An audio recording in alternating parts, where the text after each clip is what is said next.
Buenas tardes, licenciada. Buenas tardes, Auri y Aníbal, buenas tardes. Voy a compartir la pantalla.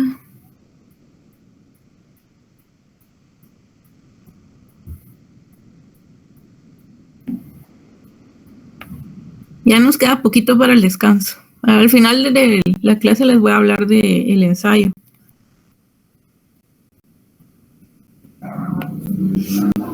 Pero vamos a seguir con el mercado de trabajo. Posiblemente lo terminemos hoy. Estamos hablando de un modelo, ya vimos cómo se determina la oferta y la demanda en el mercado de trabajo.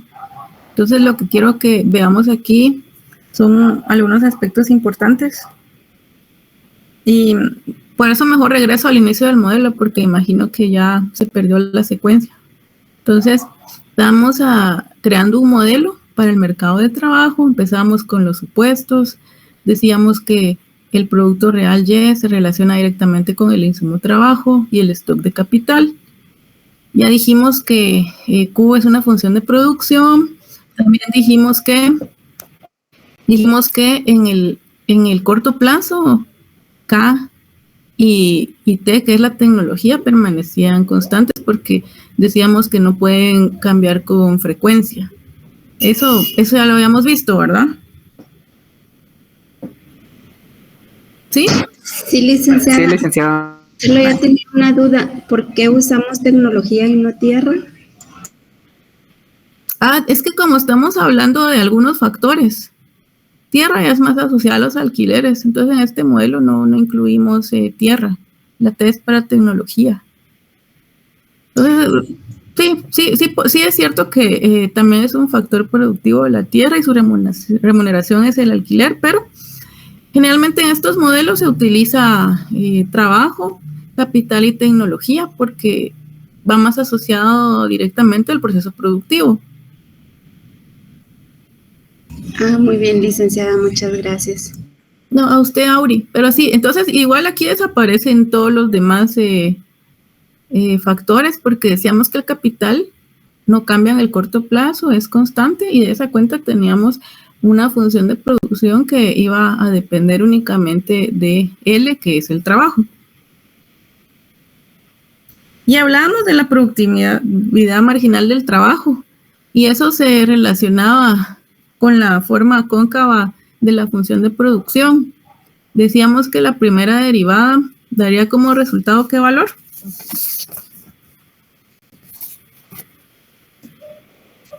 ¿Positivo o negativo? Valor positivo. Positivo. La primera derivada daría como resultado un valor positivo.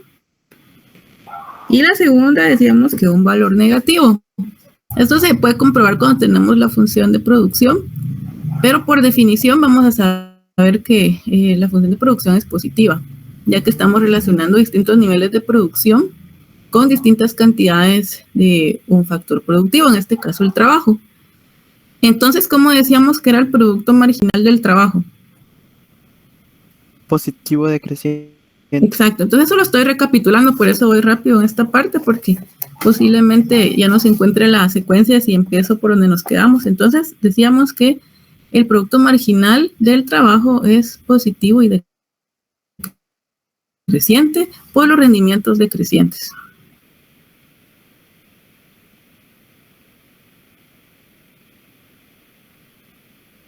Luego ya empezamos y hablábamos recordando que la demanda del trabajo se analiza desde la perspectiva de las empresas, quienes son las que deciden cuánta mano de obra contratar o cuántas horas de trabajo contratar. Entonces aquí se considera un conjunto de empresas que maximizan ganancias. Eso es un supuesto importante con mercados competitivos. Entonces, para referirnos a las ganancias vamos a usar pi. Pi serían las ganancias.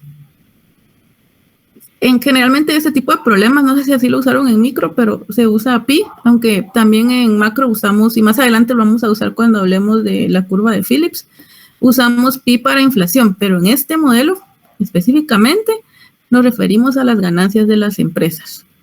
Entonces, las empresas, como un conjunto de empresas, van a maximizar ganancias dados los factores de producción, que en este caso es el trabajo.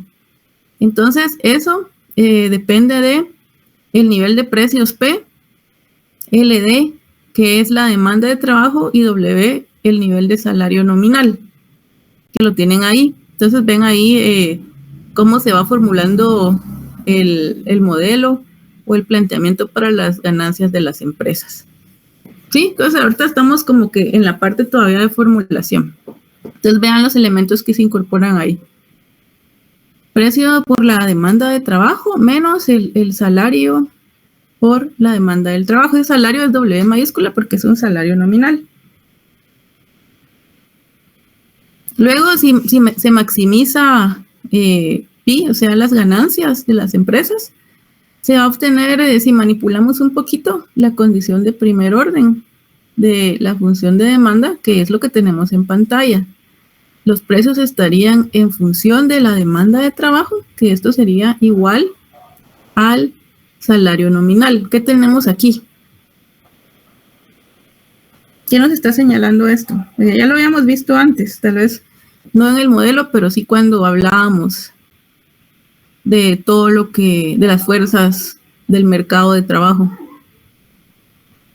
Estamos hablando de la demanda de trabajo. Entonces, la demanda de trabajo, por definición, es negativa. Ya veíamos por qué, de hecho. Veíamos por qué es negativa cuando abordábamos la determinación de la curva de demanda de trabajo. Entonces, vemos que aquí lo que estamos obteniendo es la demanda de trabajo. Entonces, la relación entre esa demanda de trabajo y el salario real, decíamos que es inversa, ¿verdad? Sí, sí se recuerdan. ¿Sí? Y veámoslo de forma gráfica. Ahí tenemos dos funciones de demanda graficadas. El eje horizontal, distintas cantidades de trabajo que se van a demandar. El eje vertical tenemos a W, que es el salario nominal. Entonces vemos ahí justamente la relación negativa. ¿Qué decíamos que pasa a medida que aumenta el salario?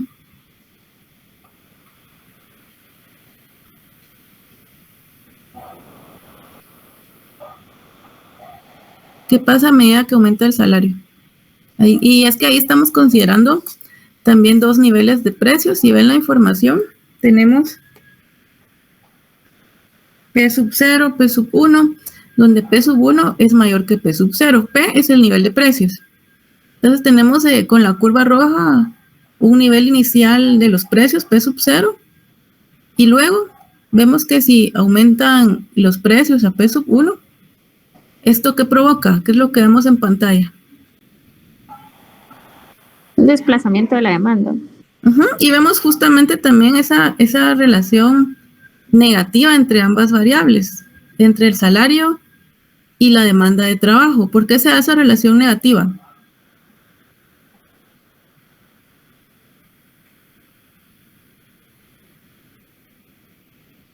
¿Por qué decíamos que se da esa relación negativa? Pensemos en las empresas. Licenciada, yo siento que sería porque mediante más salario real uno puede tener de ingreso, menos empresas van a querer, contratar, ¿no? O sea, es asociado a los costos, ¿verdad? Sí, sí, a los costos variables sería, ¿verdad? Aquí el único costo variable que tenemos es el trabajo, porque hablábamos del corto plazo. Entonces, mantenemos variables únicamente al factor trabajo. Entonces, pero ¿por qué decíamos que se da esa relación en sí inversa? Si planteamos desde la perspectiva de las empresas, solo para recapitular un poco.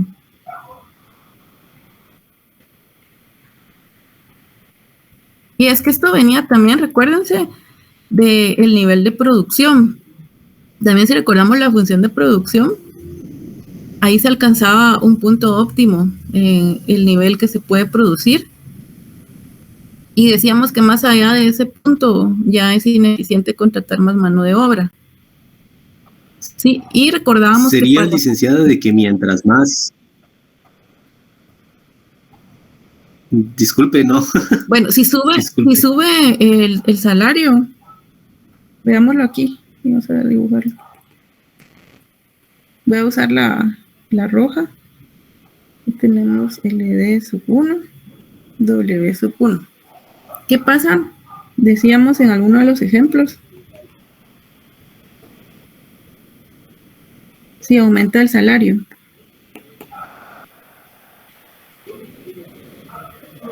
Disminuye la demanda de trabajo.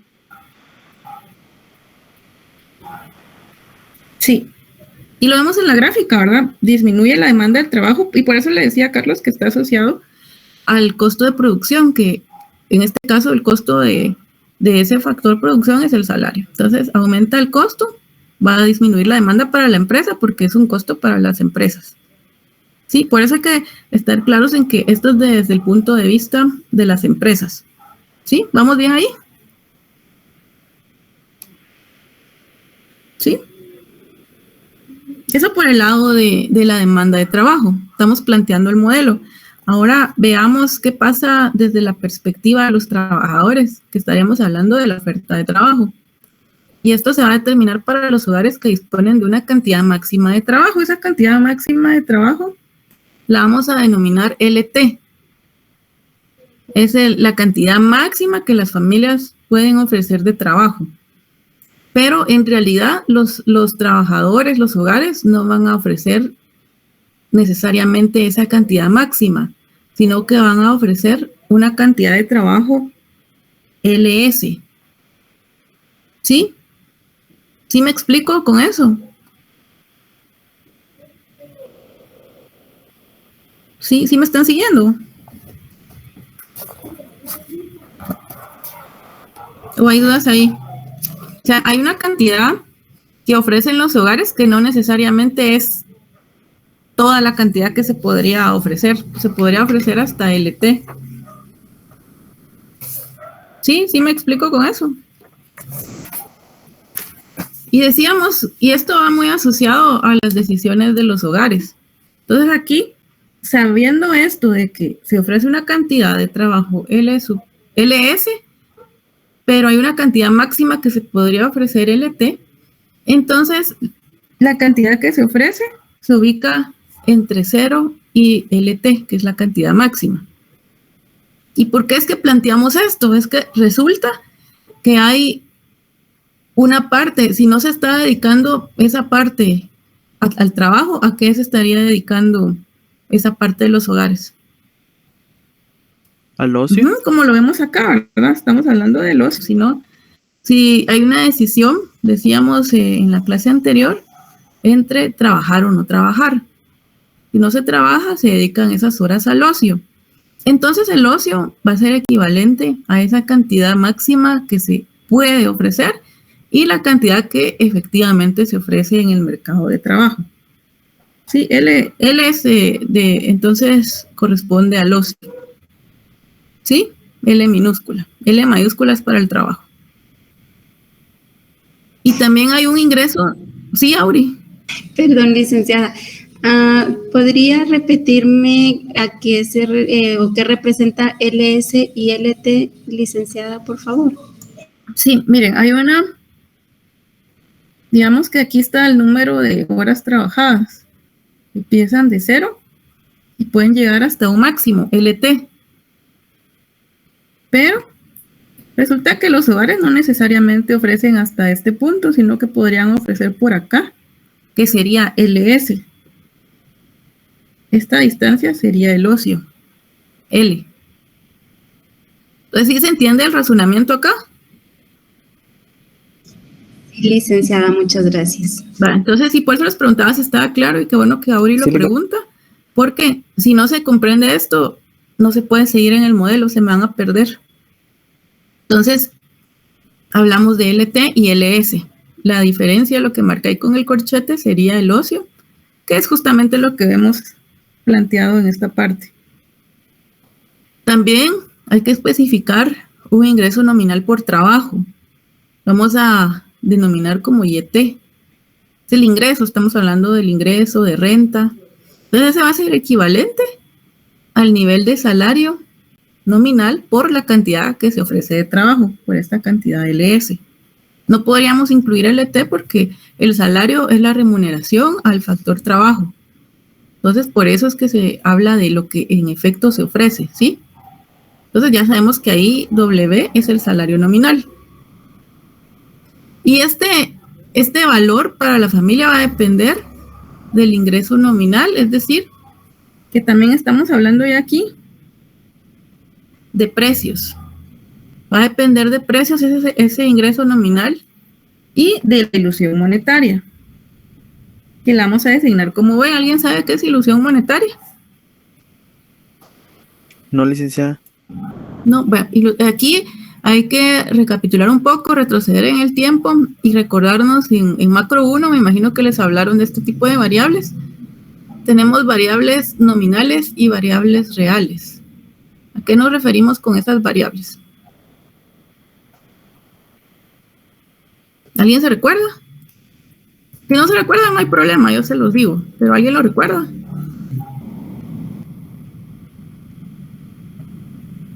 No, Lic. Variables nominales. No, licenciado. No, yo pensé que seguro se los explicaron cuando vieron la medición de la actividad económica, cuando se habló del PIB. ¿Se recuerdan que hablamos siempre de que las variables reales son las que están deflactadas por el nivel de precios? En este caso, W partido P sería igual a que decíamos en la clase anterior, a W minúscula, que es el salario real. ¿Qué está pasando aquí con esta variable? Le estamos eliminando el efecto de los precios para comprender la verdadera evolución. Si hablamos solo a W, y les voy a poner un ejemplo para que quede súper claro. Asumamos que tenemos un ingreso, un salario de 1,000 quetzales mensuales. Y nos dicen hoy, vamos a aumentar ese salario en 5%. ¿Cómo tomarían ustedes ese incremento? ¿Como positivo? ¿Sería favorable? Dependiendo, si los precios se mantienen, sería favorable porque sería precios iguales al intervalo anterior, ¿no? Entonces el salario nominal sería igual al salario real porque es como que si estuviera dividiéndose en uno. Ahí está el asunto, porque no cambian. En ese punto, ahí es la ilusión monetaria. Porque si nos ofrecen un aumento de 5%, pero la inflación es 10%, pero resulta que algunos agentes económicos se motivan por ese 5% y dicen, bueno, sí tenemos un aumento. Entonces lo ven de forma positiva. No están considerando el efecto real de los precios, de que es un 10% el nivel de inflación en la economía, por ejemplo, ¿verdad? Entonces se dice que se está en ilusión monetaria cuando se considera ese incremento del 5%, es decir, cuando solo se considera W en términos nominales. ¿Sí? Y no se estaría en ilusión monetaria en esa situación si se considera la variable real, es decir, W partido P. Ya incorporamos el efecto de la inflación en nuestro análisis. Entonces, algunos agentes económicos se dejan llevar por las variables nominales, por las variaciones que tienen. No existe un panorama claro o una conciencia de que en realidad lo que se debe observar es la variable real. Entonces, ¿me explico qué es ilusión monetaria? Sí, licenciada. ¿Sí? ¿Todos los demás? Sí, licenciada. Es decir, nosotros siempre vamos a trabajar con variables reales. Bueno, no necesariamente. Depende. Y también, ¿por qué deflactamos a veces algunas? Porque, por ejemplo, si se recuerdan, la oferta monetaria la deflactamos para dejarla en términos reales. Entonces, lo ideal es considerar variables reales. Que no siempre se puedan encontrar variables reales, entonces hay que quitarles el efecto de los precios, hay que deflactarlas. ¿Sí? Tiene que ser consistente el análisis, no se puede comparar peras con manzanas cuando ustedes trabajen sus series de tiempo el otro semestre en econometría. Sean cuidadosos. Si utilizan series reales, todas tienen que ser series reales. Es decir, que si van a utilizar el PIB en términos reales, es decir, utilizando un año base, No pueden compararlo con una variable nominal. Eso es importantísimo. Entonces, lo ideal es considerar variables reales porque eliminan el efecto de los precios y se analiza la verdadera evolución en el tiempo de una variable. ¿Sí? Entonces, Muchas gracias, licenciada. entonces, por eso me gusta introducir este término de ilusión monetaria porque es bastante útil más adelante para comprender otras cuestiones. Entonces, aquí seguimos planteando el modelo, entonces ya considerando que se puede estar en una situación de ilusión monetaria. Entonces, ya dijimos que YT es el valor para las familias del ingreso por trabajo. Entonces, esto sería igual a lo que planteábamos, el salario nominal por la oferta de trabajo, pero aquí ya le vamos a quitar el efecto de los precios y lo vamos a dividir dentro de P, lo vamos a elevar a 1 menos B. B es el parámetro que considera el grado de ilusión monetaria. ¿Sí? También se puede plantear de esta forma, donde YT es igual a YT mayúscula dividido el nivel de precios elevado a 1 menos el grado de ilusión monetaria. B, que es la ilusión monetaria, va a tomar valores entre 0 y 1, porque es lo que está midiendo el grado de ilusión monetaria, el grado de certeza sobre las variables reales o de conciencia sobre las variables reales. Y LS, ya decíamos, también va a ser un valor positivo, va a ubicarse entre 0 y esa oferta máxima de trabajo que es LT. ¿Sí? Entonces, son términos positivos al igual que el salario y el nivel de precios. ¿Sí, Carlos? ¿El licenciado podría explicar de nuevo qué significa B? B es la Fíjese que ilusión esa parte monetaria. ¿No quedó muy claro? Ah, es la ilusión monetaria. Sí, B es la ilusión monetaria. Aquí está, mire. Le va a caer en la diapositiva. Ilusión monetaria. Está bien, gracias, licenciada. Sí, esto, por eso incluí todo aquí, prácticamente todo el modelo, para que se comprenda cuando lo repasen. Aunque aquí, pues, lejos de pensar en sí en el modelo, lo que me interesa es evaluar cómo los agentes económicos toman sus decisiones. Entonces, y para ello, vamos a analizar dos casos extremos. Uno, donde se está en presencia de ausencia de ilusión monetaria. Aquí, B tendría un valor de 0. ¿Qué escuela de pensamiento plantea esta situación?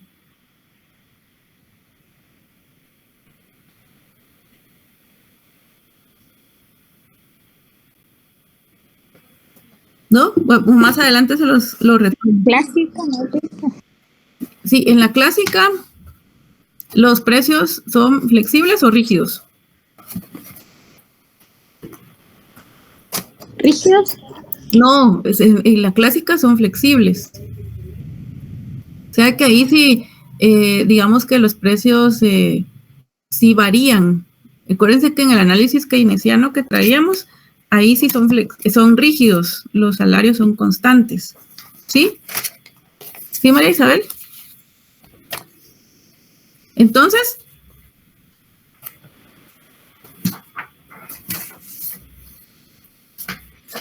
Modelo keynesiano. no, es que yo solo quería que se tuviera claridad con respecto a qué escuela es y por qué. Entonces, si decimos que la escuela clásica no asume precios constantes, sino que ahí los precios son totalmente flexibles, ¿está considerando P dentro del análisis, sí o no?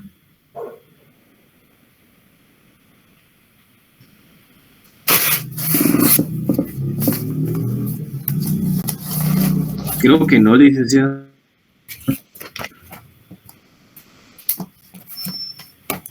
Bueno, si los precios fueran constantes, sería que no se considera el nivel de precios como tal dentro del análisis. Entonces, cuando no estamos en una situación de ilusión monetaria, nos referimos, y María Isabel lo decía, a la escuela clásica. Lo que quería yo es que estuvieran seguros. de por qué. Bueno, entonces aquí ya sabemos que YT es igual a W por la oferta de trabajo deflactado, ¿verdad? Partido P. Y es que esto viene de lo que indicábamos anteriormente.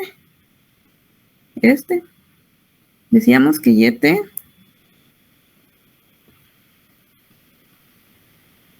es igual a W por LS partido P 1 menos B. ¿Qué tenemos acá? Si decimos que no hay ilusión monetaria, entonces decimos que B es igual a 0. ¿Cómo nos queda entonces 1 menos 0 es igual a 1 positivo. Entonces nos queda P, ¿verdad? Por eso es que nos queda esta expresión acá. Estoy señalándoles de dónde se obtiene. Y luego tenemos la misma situación. Esto viene de YT igual YT partido P 1 menos B. Misma situación, B es igual a 0. Entonces solo nos queda YT partido P, ¿verdad? ¿Sí? Entonces aquí YT es igual al ingreso real o al ingreso nominal dividido por el nivel de precios P. Eso está escrito en la formulación. Ese sería un primer caso que estamos formulando. Son dos casos extremos, les decía. Este es el primero de ellos, B es igual a 0. Y el segundo de los casos es donde B es igual a 1. ¿Qué tendríamos por acá entonces? Y aquí sí viene la escuela keynesiana, que es la que veníamos trabajando, porque los precios son constantes. Entonces, misma situación. Esto viene de YT, que es igual a W por LS partido P 1 menos B. Si aquí decimos que B es igual a 1, ¿cuánto nos queda? 1 menos 1. 0. Entonces se nos 0. desaparece la P, ¿verdad? Porque P elevado a la 0 es igual a 1. ¿Sí? Estamos bien, ¿verdad? Entonces, por eso nos queda esta expresión. Y vean, ahí se desaparece P, porque estamos ante una situación de ilusión monetaria total. Es decir, aquí los agentes económicos, las familias, porque estamos viendo la oferta desde el punto de vista de los hogares, no consideran en su análisis el nivel de precios. Misma situación con la otra forma que podemos obtener YT. Es igual a YT partido P 1 menos B. Misma situación. Aquí tenemos que esto es igual a 1. Entonces se nos desaparece P y nos queda que YT es igual a YT mayúscula. Entonces, YT minúscula es igual al ingreso nominal por trabajo de YT mayúscula. ¿Sí? Sí, eso para ver de dónde sale, porque les va a quedar en las diapositivas, pero cuando lo repasen me interesa que haya claridad. ¿Estamos bien hasta ahí? Ahí son simples operaciones. De momento, solo estamos formulando el modelo, todavía no lo estamos resolviendo. Aquí ya empezamos a resolverlo. Ya tenemos la formulación, ya incluimos toda la información disponible. Entonces, ya sabemos que hablábamos de funciones de utilidad y decíamos que el orden de preferencia de los hogares va a estar representado por una función de utilidad U, que va a depender directamente de L, que decíamos que es el ocio, y de YT, que es el valor para la familia del ingreso por trabajo. ¿Sí? Entonces ahí estamos, hablábamos también anteriormente de esa situación, cómo los hogares quieren maximizar su utilidad. ¿Sí?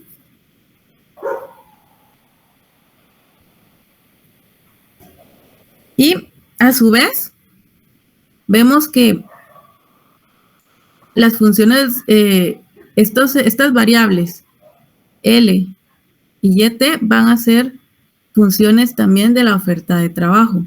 Entonces aquí hablamos de que la satisfacción de las preferencias, dado el salario nominal, el nivel de precios y el grado de ilusión monetaria, tienden o tienden a elegir un punto donde se maximice la satisfacción de los hogares. Entonces decimos que YT, el ocio, son funciones de la oferta de trabajo LS. ¿Sí? ¿Qué es lo que tenemos dentro de la función de utilidad? Entonces, ¿cuál va a ser el problema aquí? ¿Hasta dónde se orienta la solución? Va a ser en elegir el nivel para LS para maximizar esa función de utilidad. ¿Sí? ¿Sí lo ven? Aquí estamos recordando un poco aquellos casos de microeconomía, de maximización de algunas funciones. ¿Y Carlos? Sí, licenciada, que de mi parte sí lo llevo. Entonces, si sabemos que el problema de maximización se basa en esa función de utilidad, y sabemos también que el ocio es igual a la diferencia de la oferta total de trabajo y la que en efecto se ofrece, y que YT va a ser igual a lo que planteábamos anteriormente, la oferta de trabajo por el nivel de salarios en términos reales, considerando un grado de ilusión monetaria. Entonces, tomando en cuenta esa información, la condición de primer orden, y esto se recuerdan de micro, ustedes creo que sí lo hicieron, ¿verdad? Sí lo hicieron. Imagino que el licenciado Ortiz lo hace. Para los que recibieron en la noche micro, seguramente trabajaron problemas de maximización. Solo que ahí lo hicieron de un agente económico, aquí lo hacemos de forma agregada. ¿Sí lo hicieron o no? Sí, Lick, sí lo hicimos, sí lo vimos. Bueno, entonces aquí, la condición de primer orden. Y aquí hablamos de diferenciación. Se va a diferenciar la función de utilidad con respecto a la oferta de trabajo, porque eso es lo que queremos determinar, la oferta de trabajo óptima. A eso quiere llegar el modelo.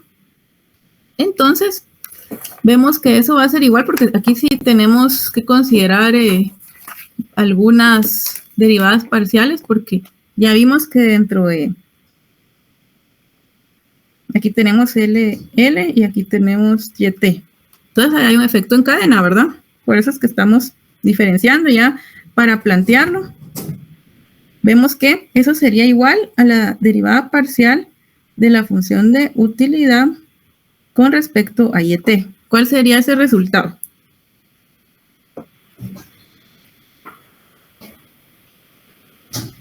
Derivada parcial de la función de utilidad con respecto de YT.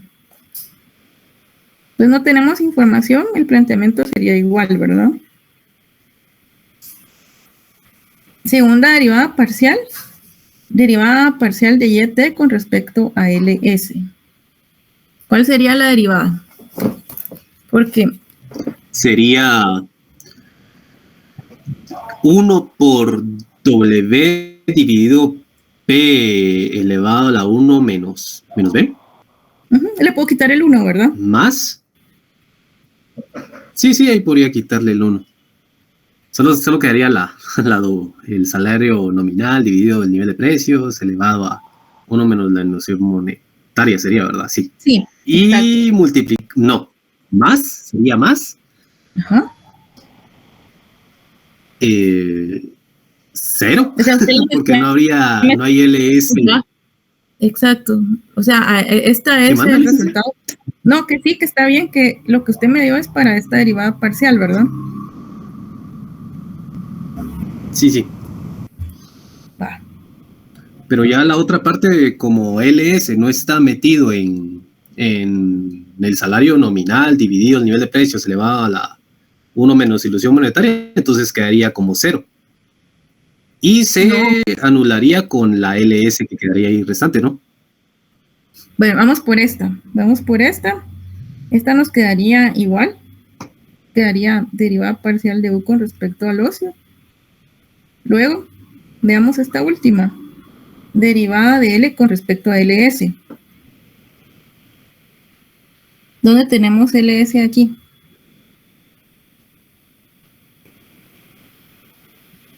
¿Cuál sería entonces?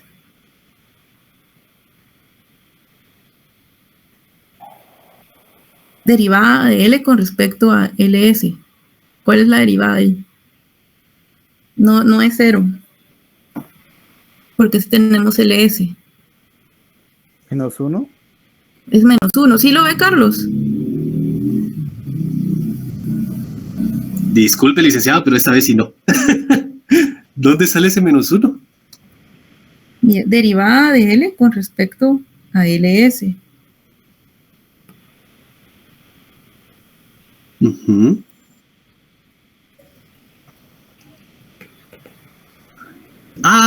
Sí, ya lo veo. Sí, LT sería 0 y LS -1. Sí, de ahí saldría, ¿verdad? De ahí Es sale. cierto. De ahí sale entonces por -1. Es cierto, Y esto gracias, es igual a licenciado. 0. ¿Sí? Sí. De cualquier forma. Sí, es que ahí ya terminamos la derivada anterior, ¿no?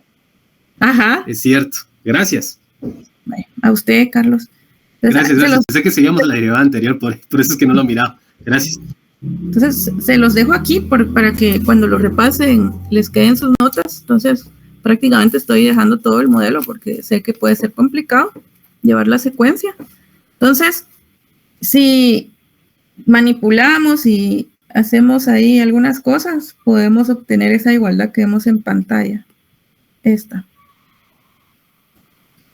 Obtenemos el salario nominal, términos reales, considerando la ilusión monetaria, que es equivalente, lo que está del lado izquierdo de la igualdad, al valor para los hogares del salario nominal. ¿Sí? ¿Qué nos quedó del lado derecho? ¿Les resulta familiar?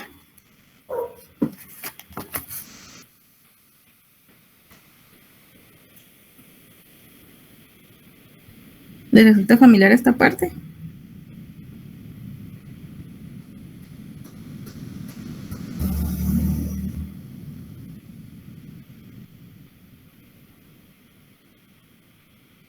¿Se recuerdan de micro?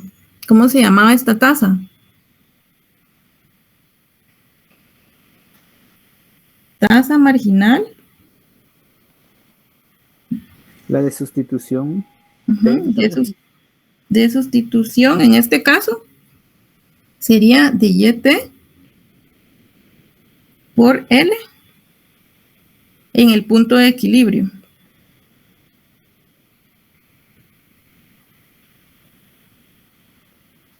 ¿Sí?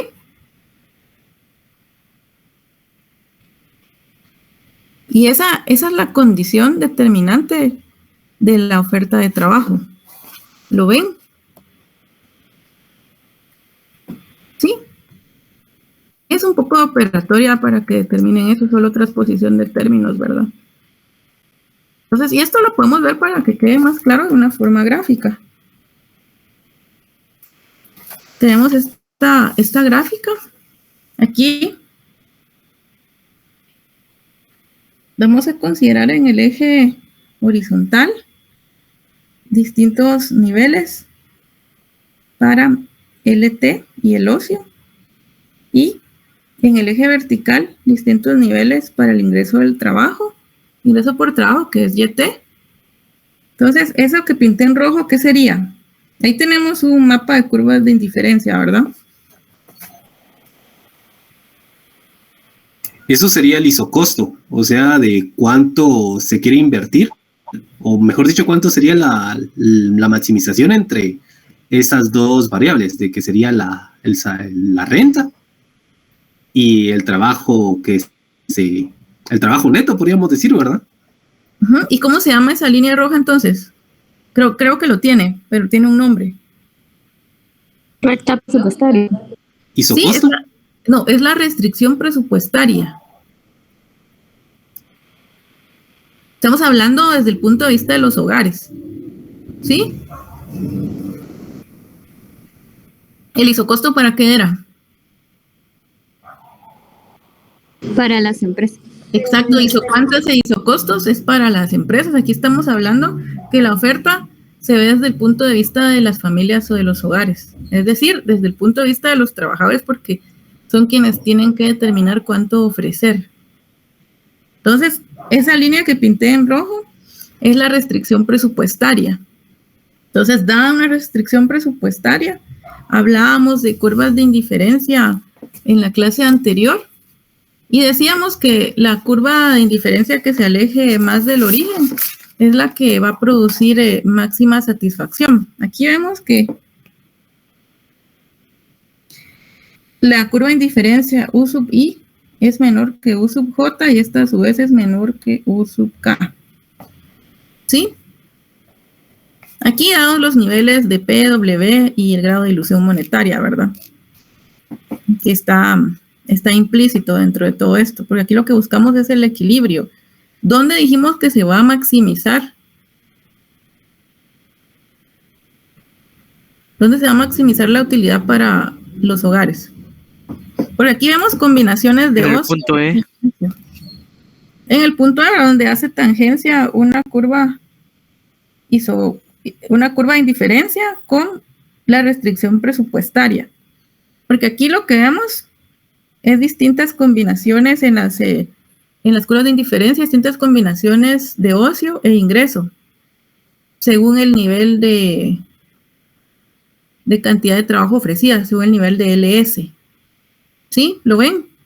Entonces, en este punto donde hacen tangencia, encontramos el equilibrio y encontramos que el nivel óptimo que se puede ofrecer se encuentra en esta parte. ¿Sí? De hecho, ahí se iguala el ocio y la oferta de trabajo con YT. ¿Sí? ¿Lo ven?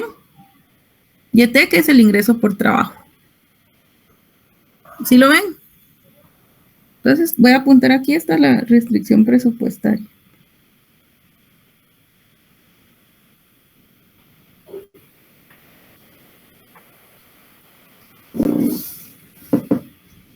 Bueno, y también, si sabemos que la tasa marginal de sustitución, esta que tenemos acá,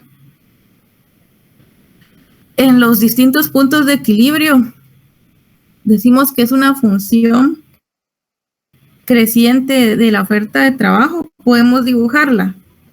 Podemos dibujar esa función creciente. Y a esta función le vamos a llamar H. ¿Sí?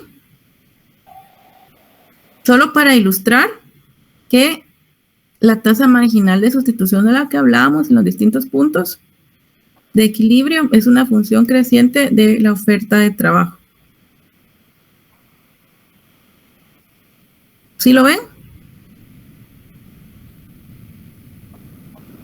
Aquí es donde la incluimos. Decimos esto, que H es una función creciente de la oferta de trabajo. O sea, estamos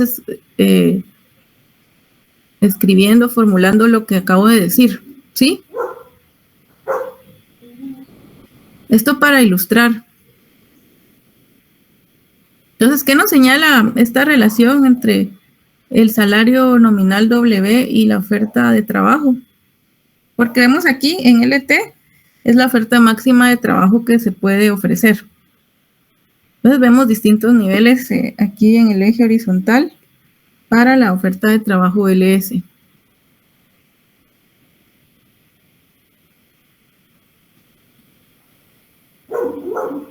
¿Qué nos señala esto? Vemos que entonces el salario nominal solicitado por la oferta va a depender directamente del nivel de precios y de la oferta de trabajo e inversamente ¿de qué? ¿Inversamente de qué?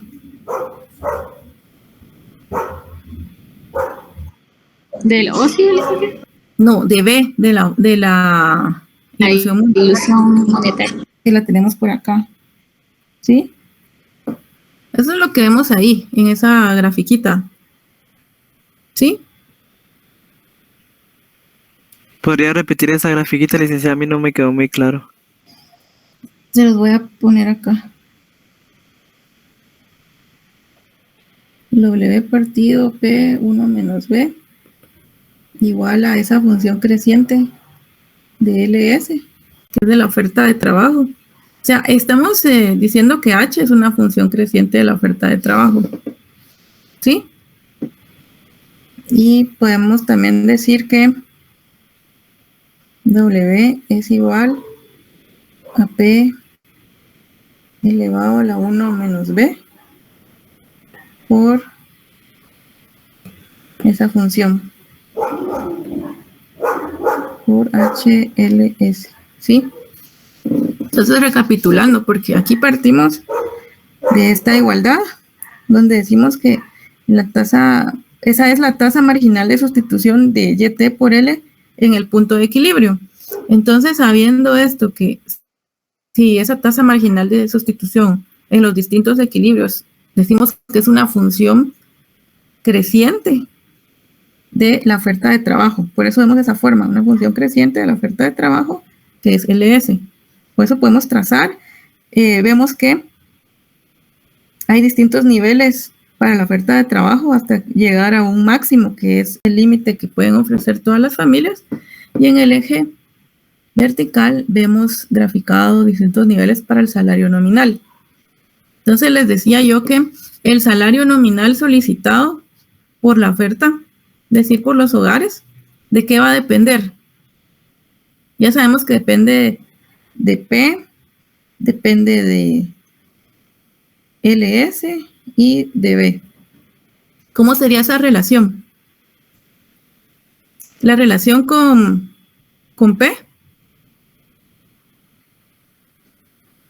Inversa. ¿Sería inversa o no? Sí, licenciada, sería inversa. ¿Por qué sería inversa? Porque cuando aumenta la ilusión monetaria, el resultado que tiene con P va a ir disminuyendo. Ah, bueno, es que la relación con B sí es inversa, sí es negativa. La relación con B, ahí sí es negativa, pero con los precios, ¿cómo sería? El salario y su relación con los precios. Por ejemplo, si la ilusión monetaria. Ajá. Pero la ilusión monetaria sí es inversa. Vamos a ver. El salario nominal que solicitan los hogares o las familias va a depender directamente de qué. Precios. De los precios, sí. ¿De los precios? ¿De qué más? De la ilusión monetaria. No, del DLS y de forma inversa de la ilusión monetaria. Así sería el sentido, porque estamos hablando de esa función creciente y ahí consideramos P, LS y B, que es la ilusión monetaria. ¿Sí? Sí, es que dentro de esto es donde se ve.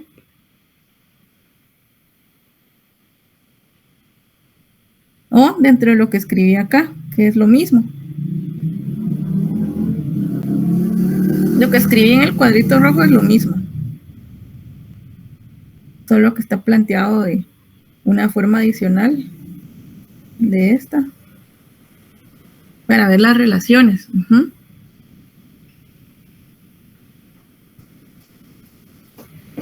¿Sí o no? Sí tiene que tener su lógica.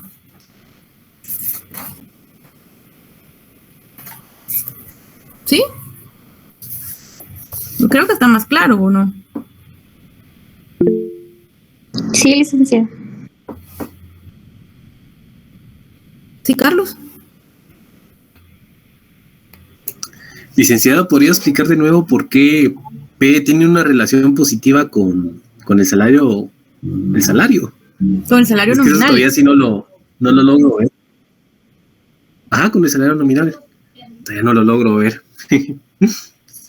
Bueno, el salario nominal depende directamente de P. Sí, pero es por considerando toda la información que tenemos acá, todo esto. ¿Qué pasa si P aumenta?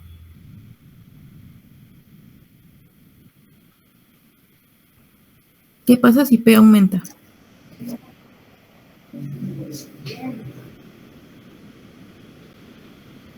También aumentaría LS. Aumentan los salarios.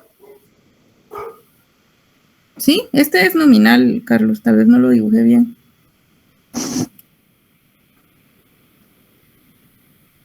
Ujú. Carlos, Sí, sí. si aumenta P, ¿qué pasa con W? Pues también aumenta.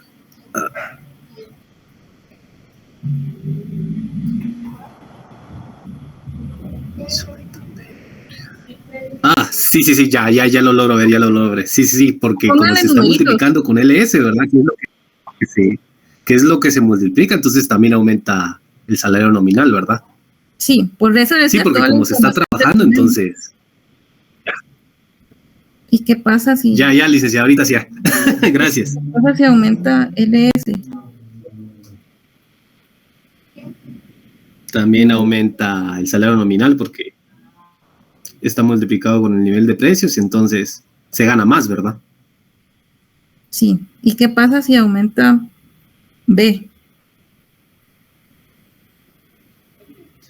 Ahí se disminuiría porque uno menos, digámoslo así, si B es 0 y aumenta 0.5, entonces Ajá, solo exacto. estaría elevándose a 0.5, entonces se disminuiría y entonces disminuiría también el salario nominal porque el nivel de precios bajaría Sí, respecto entonces eso es lo que a B. Entonces por eso es... cuando tengan problema con una deducción, es mejor ponerle numeritos como hizo Carlos, es más fácil entenderlo de esa forma. Sí, es más fácil ponerle numeritos. Claro, es un cambio a la vez, recuérdense.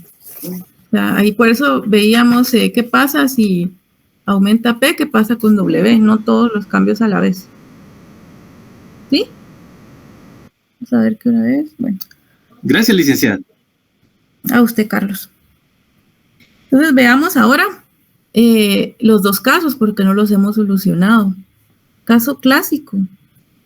Caso clásico que dijimos que era, donde la oferta monetaria es igual a la ilusión monetaria es igual a 0. es igual a 0, ¿verdad? ¿Todos de acuerdo? De mi parte, sí. Sí, no, ahí no hay ilusión monetaria, hay ausencia de ilusión monetaria, que es el primer caso extremo que planteamos, el caso A, caso clásico. Y lo dejo así para que sigan la lógica entre las escuelas de pensamiento, porque a eso apuntamos a analizar los resultados. Entonces ya sabemos que la oferta de trabajo, según todo lo que veíamos, va a estar determinada por W, que es igual a P por esa función creciente de LS, ¿sí? Eso ya lo sabemos. Entonces, si derivamos parcialmente con respecto a P, obtendríamos esto, ¿verdad? Sí, esa está facilita. Es una derivada parcial muy fácil. ¿Sí? Sí lo ven, ¿verdad? Esa derivada está bastante fácil.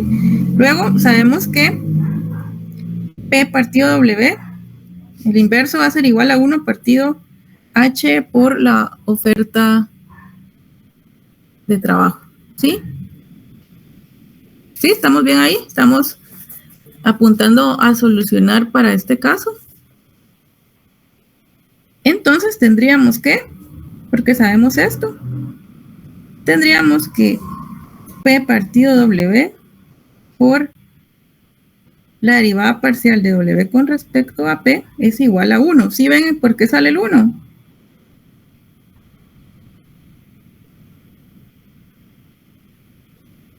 ¿Sí lo ven? Sí, licenciada. Ahí esas son operatorias sencillas. Entonces, me voy un poco más rápido porque quiero terminar este tema. Entonces, aquí las familias no sufren ilusión monetaria. Entonces, este uno que nos señala que los salarios nominales van a subir en igual proporción al nivel de precios. ¿Cómo sería la elasticidad del salario nominal en este caso? 1. La elasticidad sería igual a 1. Unitaria sería. Sí, hay una respuesta ahí. A medida que aumenta el salario, es porque aumentó P en esa misma proporción. Entonces ahí la elasticidad es igual a una elasticidad unitaria. Pero ¿qué pasa en el caso keynesiano? En el caso keynesiano decíamos que B es igual a 1. Es un caso de ilusión monetaria total de la oferta de trabajo, que es el caso B, el que habíamos planteado anteriormente. Entonces aquí sabemos, esto ya lo sabemos. Entonces si derivamos con respecto a P, ¿qué obtenemos? Tenemos aquí esta información y esta. Si derivamos el salario nominal con respecto a P, nos queda la derivada de la función creciente de LS con respecto a P. ¿Qué nos queda ahí? Según la información que tenemos, no sé si lo ven.